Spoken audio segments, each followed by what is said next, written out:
I'm Melissa Millet, a professional dog trainer. I work with 7 dogs and 1 cat to put on stunt dog shows across the country. All my animals are unique. Each one has an amazing backstory. And today, you'll hear one of them. This is Doggy Diaries.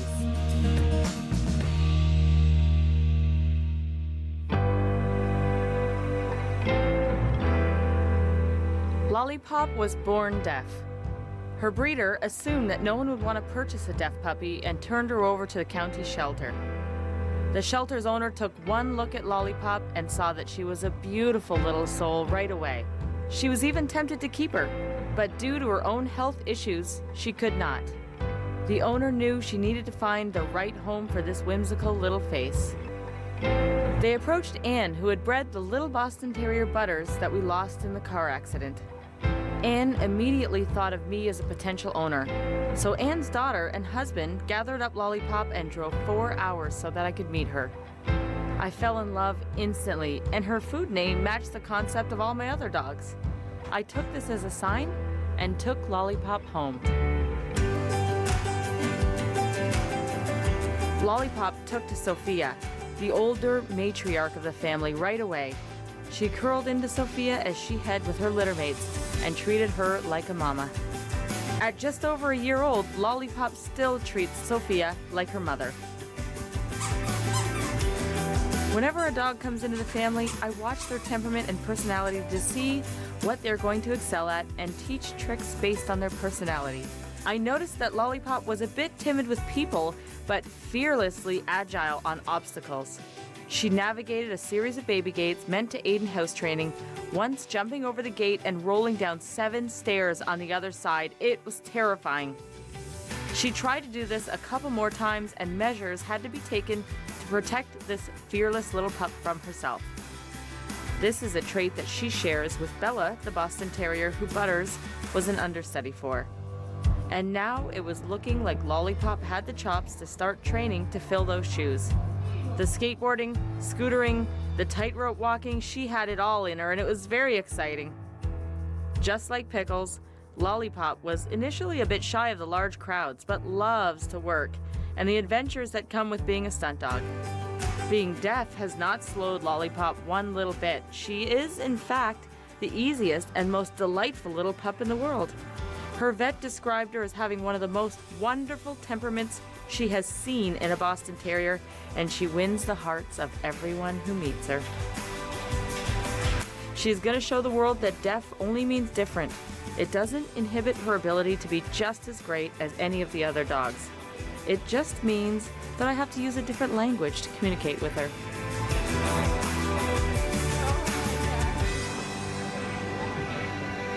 All right, so Lollipop is a diamond in the rough. She has learned so many behaviors already for a dog who's only just over a year old. There are a lot of preliminary exercises that I teach Lollipop leading up to the skateboarding, and those are body awareness and confidence building exercises. One confidence building exercise is called a wobble board. You can actually purchase these at places like the Fitness Depot or fitness places, and this is a human one, but it's to teach her how to become comfortable with unsteady surfaces so that she can handle a skateboard later on. All right, now Lollipop is having one of her famous naps, because you never know when sporadically she will go to sleep. She absolutely loves her naps. Are you ready, sweetheart? Ready to work, sweetie? All right, so we're gonna have Lollipop climb onto this herself.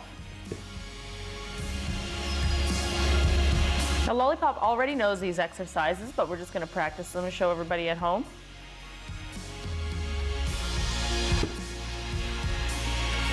My cue for Lollipop to climb on something is a hand facing down, palm up. All right, as you can see, this works her balance, her muscles, coordination, confidence building. It's a great exercise, especially for leading up to the skateboard. Lollipop does not have any problems with it because it goes with her personality. All right, so on to the next one. One of the things I do with deaf dogs is I use props. Props are easy to understand instead of words, so this bed means lay down and stay, and that way she doesn't have to use words. All right, here we go. This is a body awareness exercise. I need Lollipop to do things like push with her back paw and be aware of using her back paws as well as her front paws. So with something like this, we teach Lollipop to use all 4 paws, to think about the positioning of her paws. So this is another exercise that she already knows.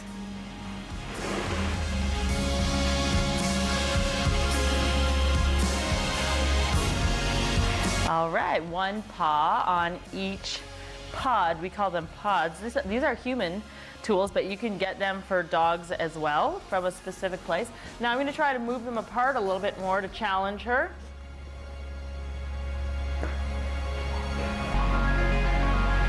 Too far apart, I can see.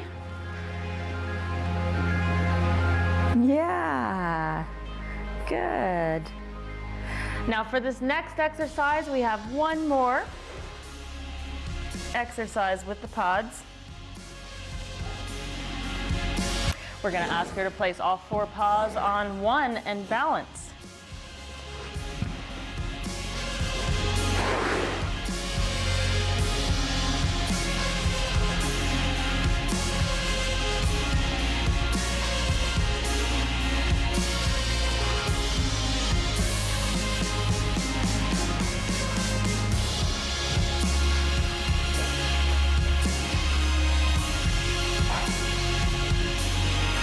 These are very, very tough behaviors, especially for a deaf dog.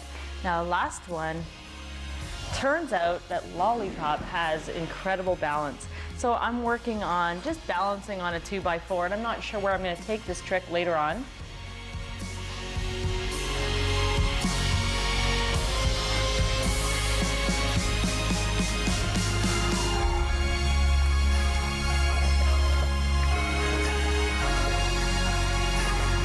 Once she finds her balance, I'm going to take my hand off.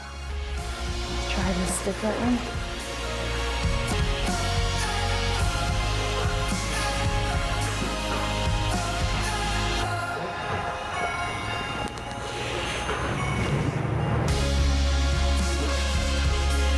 Lots and lots of treats.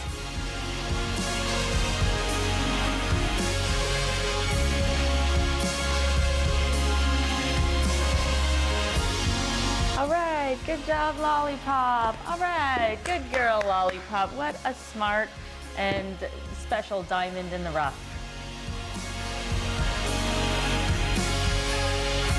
Training Lollipop is a dream. She is following in Bella's footsteps and mastering things very quickly. She rides a skateboard and a scooter, and she rides them down stairs and ramps, and she absolutely loves to work. She just falls asleep in the middle of a show, though, you know, because she can't hear anything. If it's not her turn, she'll close her eyes and it's total silence, and she takes a nap.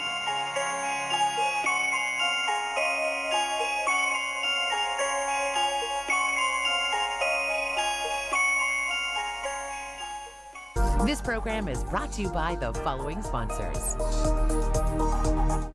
If hot rods, street rods, choppers, and customs are your thing, then visit our showroom and website for a complete list of suppliers for all your parts and accessories.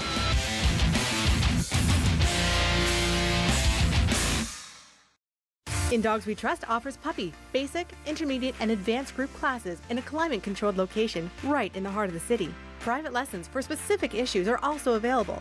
6 dogs per class, internationally recognized trainer, thousands of dogs trained. Lerner's business law lawyers offer a depth of expertise few other firms can match. As one of Southwestern Ontario's largest law firms, we've handled some of the region's biggest and most complex business transactions. Our expertise is proven. Visit lerners.ca. This month on Channel 100, it's award season, and Rogers On Demand has you covered. I ain't seen you in like a decade. It's not what I expected. But what did you expect? We gotta go through a whole ocean of bad. The ocean is a friend of mine. We woke up too soon. I have to do this. No! You die, I die. I don't give you everything I got to give you. I give you your life. I ain't got to like you. Check out the award season collection on Channel 100 and watch the nominated movies today.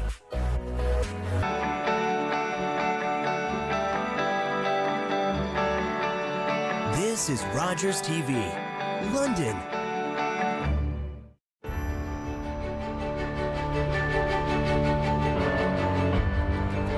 Go.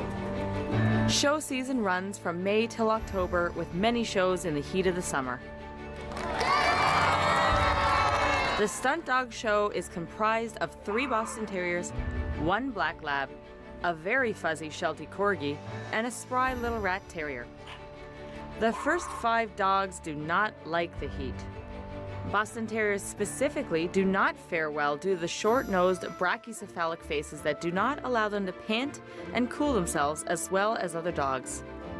Special care is taken to keep the Boston Terriers cool, including small pools of water for dunking, high-powered fans, and extra water. Being a dog trainer, my Facebook feed is filled with dogs needing homes, and I came across another deaf rescue puppy looking for a home. This time, an Australian cattle dog.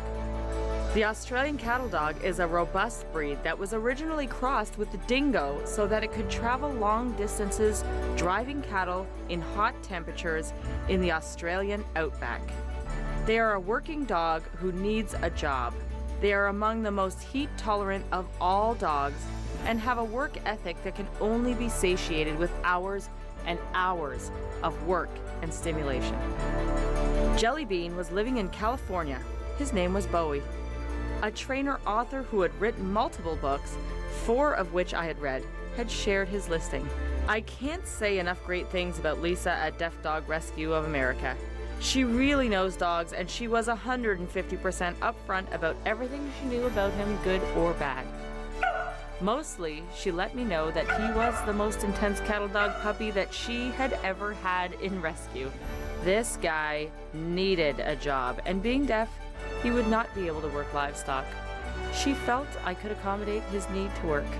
I had a couple of families who expressed interest in him, and they were, typical pet-owning families. And I said to one family who we know personally, I'm not going to adopt this pup to you because you're going to call me in 3 months and, you'll be tearing your hair out. He really, really needs to go to a home or, a trainer who's really going to let him bloom to his best, really have him reach potential, which is why when Nicole Wilde took his pictures, she takes his listing pictures here. Nicole is a very famous positive reinforcement trainer, and she just absolutely adored him. And he was really intense during the photo project. He watched every single move that Nicole made, and then she posted him on her page, and Melissa expressed interest. And I literally, when I saw the Ultimate show, I jumped for joy, because not only does it give him someone who can knows how his brain works and can stay 10 steps ahead of him, because he's exceptionally bright. And because he's exceptionally bright, it makes him a little challenging. Jellybean is definitely a challenge. He's very active. In the 12-hour days in the shows, he excels at that because he needs that level of stimulation. 4 hours of exercise is just a starter for this guy. They are a difficult breed. They're very stubborn. They're very, very active, and they need a large amount of mental stimulation. I assume that's why you don't see a ton of them around, because they are so beautiful. But he certainly is one of the most challenging dogs that I've had or worked with. His life now at Melissa's is learning tricks and learning really cool stuff, and traveling and being able to meet people. And he's a very social little dog, and he's a very happy little dog. He's just a very intense dog.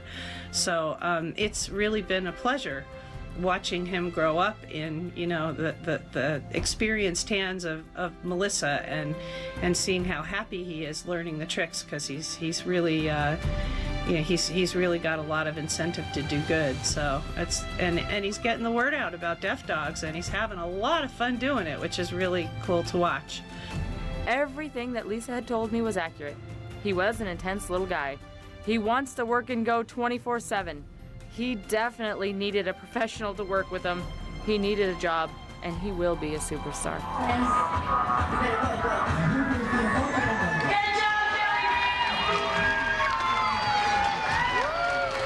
I'm still working on managing his energy levels. When he matures, his energy level will be perfect for 12-hour fairs. Not all of which that they're working, but there's a lot of activity. And he's going to be perfect for that. But right now, I'm finding ways to burn his excess energy since he's young.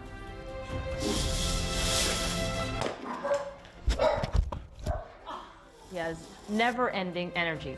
So right now, we're working on managing those energy levels, his tricks, which he's really excelling at, and everyday manners and calm and focused in public. Uh-oh, he really likes you. Hey! Right now, some of the things I'm working on with Jellybean are large dog tricks, because all of my dogs are little dogs. So he's going to push the barrel, balance on the barrel. I have a say your prayers.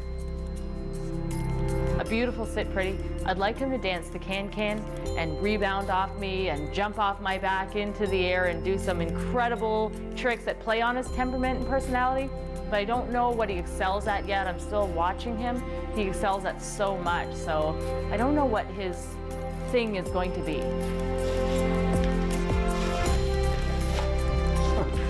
They are not harder to train. They absolutely are easier to train because they don't have the distractions and because they try so very hard to please. That smile on your face goes a long, long way with training deaf dogs. Deaf dogs need to know whether they're making you happy or they're displeasing you, because they work for happy, they work for love. Our dogs will walk away from food for love.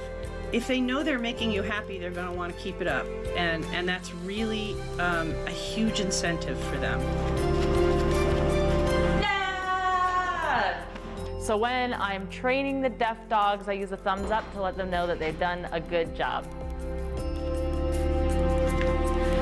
All right, so now we're going to teach this dog to crawl, and this plays on his very rugged personality. He's an athlete.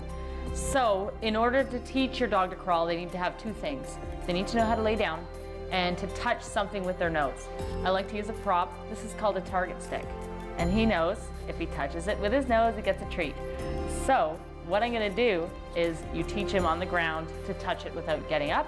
And then I have a fancy little prop, but you can use anything. You can even use a wooden cooking spoon and place the spoon on the ground instead of this fancy little prop.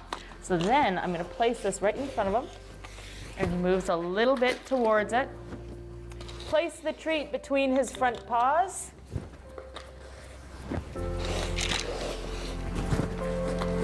And then every time you stretch it a little longer.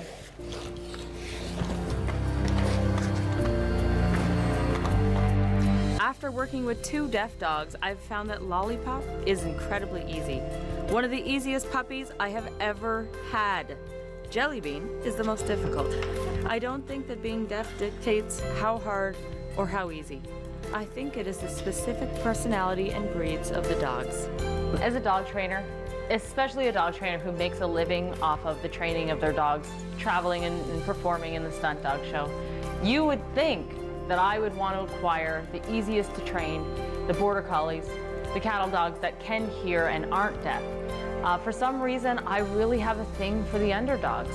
The Boston Terriers are number 54 on the intelligence list, and the cattle dogs are one of the #1 stunt dogs, but I really wanted to take that twist and train a deaf dog.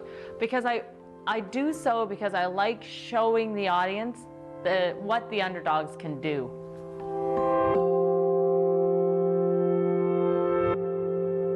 This program is brought to you by the following sponsors. In Dogs We Trust offers puppy, basic, intermediate, and advanced group classes in a climate-controlled location right in the heart of the city. Private lessons for specific issues are also available. 6 dogs per class, internationally recognized trainer, thousands of dogs trained. If hot rods, street rods, choppers, and customs are your thing, then visit our showroom and website for a complete list of suppliers for all your parts and accessories.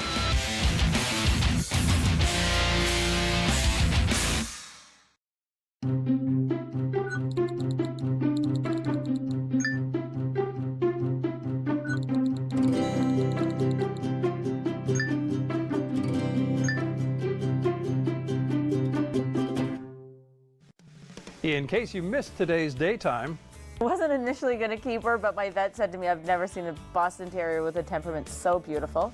And this guy is very tough. He's a working cattle dog. And he would be tough if he was deaf or not. With that, we are doing some March break drop-in fun based around our exhibit. So families are invited to join us in the Spirit Family Visitor Center for activities. You can come and color a postcard.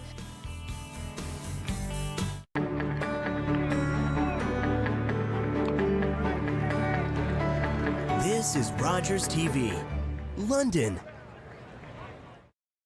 We're here at the 45,000 square foot Centerfield Sports Complex. We're going to meet a very special blind and deaf Australian Shepherd named Braille. Being blind and deaf does not slow this dog down in any way. Let's go meet this special dog.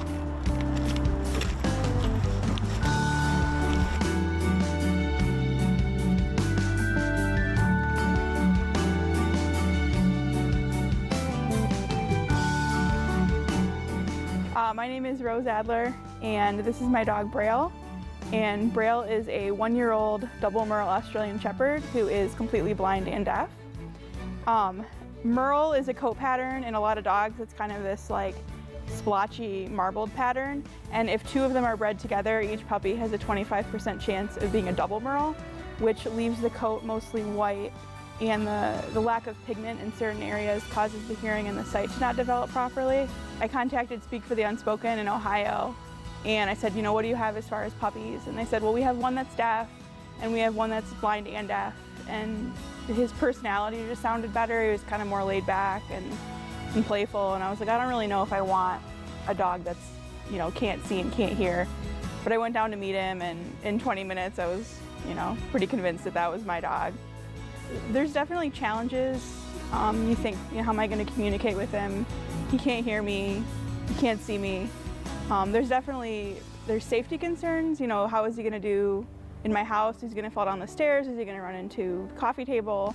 Things like that. And he's adapted really well, and it's really similar to any other kind of training. You just have to do it a little bit differently, take the scenic route. And the only issue he has really is he can't see normal body language, and a lot of dog communication is primarily with body language, which he can't see. He can't hear a growl. So as long as the other dog is good with dogs, then he's totally fine. And we've been really fortunate with my other dog that she just loves him. When people meet Braille, they're usually afraid to touch him. They're worried that they're going to startle him, or he's going to bite them, or generally get scared. But I mean, he does startle a little bit, but it's always an excited startle. He loves people. He's never had, as far as I know, he's never had a bad experience meeting a person, so it's always been very positive for him. He loves people. His training's been fine. He's an Australian Shepherd. His brain is fully functional. He still has an Aussie brain, and he picks up things really quickly. He still, you know, tries the same things that my normal dog does. But his eyes looked a little bit more normal when he was a puppy, and I would take him places and people wouldn't even realize that he had anything wrong with him, because he's got normal dog mannerisms. Once people know him, they're usually they forget that he has any problems, and he'll run into a wall and they're like, oh, I forgot he was blind.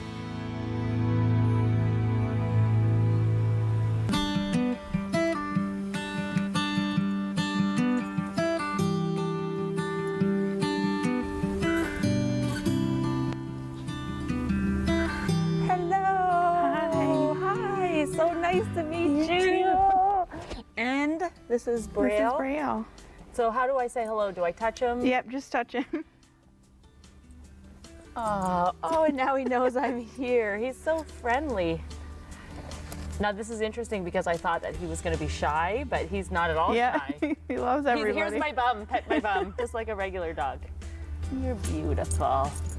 Awesome. Well, it's so nice to have you here. Isn't this a cool facility? Yeah, it's great to be here. This is the Centerfield Sports Complex, so they do professional baseball training. They have camps, leagues, private lessons, and they do all their training with professional baseball trainers. And we're here because they also have dog training come in. So they rent it out for any turf sport and dog agility. Has he ever tried dog agility? No, I don't know that he would be very good at agility. Right? I suppose he wouldn't, but he does do lots of tricks. So that's what we're going to see from him. I'd love to see the tricks that he does and hear more about the training. Great. So let's get rolling on that, right, bud? Are you ready? Good boy. A lot of people are really curious about how the training goes. So what I would love for you to show me is how you cue him to do simple things like sit and down. Okay, so Braille knows all of his commands through touch signals. So he's laying down right now. I'm just going to tell him to stand up. He knows a lot of luring, so anywhere I lure him, he will go. He knows 2 taps on his back, he will sit down. 2 taps on his foot, he will lay down. Cool. And then back to stand. He has kind of an automatic sit, which is why he sits down so much. Yeah. He looks like he's enjoying himself and he anticipates. Oh yeah, he absolutely loves it. He has a trick certification. He does. He has his novice trick dog title through Do More With Your Dog. What are some of the things that he has to know for that? There is a large list that you have to choose 15 or so tricks from. And it's a lot of luring. He knows how to unroll a mat. He can sit, down, stay, stand. He knows to go outside on command. He can jump through a hoop, variation on jump through a hoop. He doesn't really jump, he can climb through a hoop. Things like that. So basic obedience and kind of novice tricks. Very cool. So you have a couple props here. I would love to see. Yeah. Do you want to start with the shopping cart? Sure.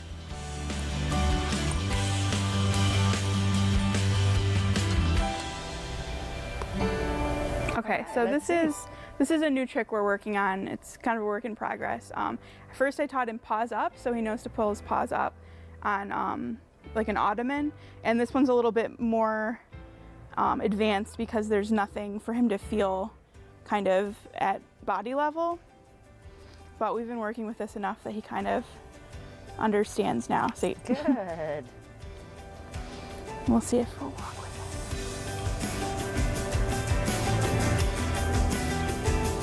Awesome. Okay, so we have one last trick from him. He jumps through a hoop? Yeah, he does jump through a hoop. But today I'm going to be your hoop, right? Yeah. Okay, so how close do you want me to go to the ground? Right there? That should be good. Perfect. You get some treats out. Oh yeah, he knows. He's hanging out right by the treat pouch.